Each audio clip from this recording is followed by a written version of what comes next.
Habits a Mindset Hunter. Chasseur d'habitudes et d'état d'esprit. Cazador de hábitos y mentalidad.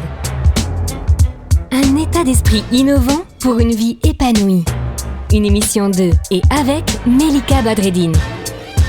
Bonjour à tous, bonjour les amis, comment ça va ? Aujourd'hui on va parler de la charge mentale.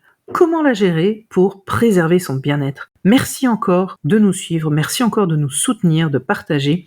Et vos retours sont très précieux pour nous. Nous avons aussi reçu un certain nombre de questions auxquelles nous allons répondre au fur et à mesure des podcasts. Aujourd'hui, comment la charge mentale peut peser sur notre bien-être ? Comment la répartir, la gérer efficacement et se débarrasser de tous ces sentiments très polluants de culpabilité, de relation à l'autre, de perfectionnisme et autres qui nous permettent de rater la relation qu'on souhaite avoir avec les autres et avec nous-mêmes. Je me souviens d'une période de ma vie où j'avais l'impression d'être constamment sous pression.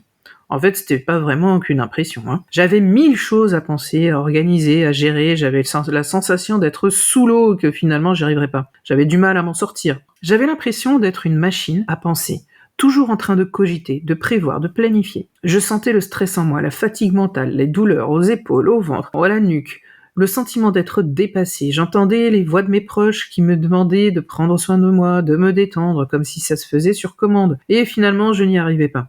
Je voyais la liste des tâches qui s'allongeait encore et encore. Je touchais cet épuisement, le sentiment de ne jamais avoir du temps pour moi, de passer finalement à côté de ma vie. Un jour, j'ai réalisé que la charge mentale était en train de m'épuiser, de nuire à ma santé, à mon bien-être, à mes relations, et aussi à ma relation avec moi-même. J'ai compris qu'il fallait que je fasse quelque chose, que je change ma façon de faire, que je délègue, que je fixe des limites, que je sache aussi dire non. J'ai appris à mieux gérer mon temps, à prioriser les tâches, à déléguer ce qui pouvait l'être, pour me protéger aussi et poser mes limites, et à reconnaître aussi mon impuissance certaines fois face à certaines situations, à aussi prendre du temps pour moi, à me détendre et à me ressourcer. J'ai envie de vous parler de Martine. Martine, elle tient un salon de coiffure. Martine a 46 ans, elle est maman, elle a déjà la charge mentale au niveau de la maison, elle a déjà tout ce qu'elle a à faire, on a beau parler de partage de tâches, etc. Soyons clairs sur la réalité des choses, les amis. Au niveau de son salon, aussi des employés qui sont là, pas là, la stabilité, l'instabilité, le marché, tout ce qui s'est passé dernièrement. Plus ça allait, plus elle avait mal aux jambes, mal aux épaules, mal à la nuque.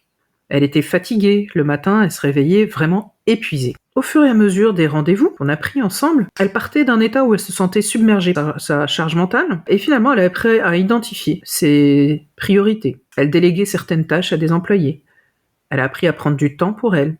Aujourd'hui, elle est plus sereine parce que elle apprend à dire non aux demandes de rendez-vous. Elle apprend à dire non aussi aux demandes de ses employés qui sont complètement farfelus quelquefois. Elle a retrouvé un équilibre de vie.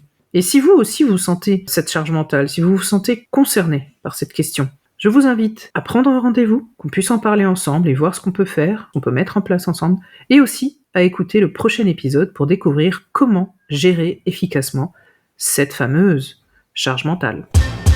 Cette émission est maintenant terminée et comme dit Melika, fuck bullshit, love. Retrouvez l'ensemble des podcasts de Melika sur toutes les bonnes plateformes de streaming. Infos, actu, formation, coaching, ouvrages sur melikabadreddine.com.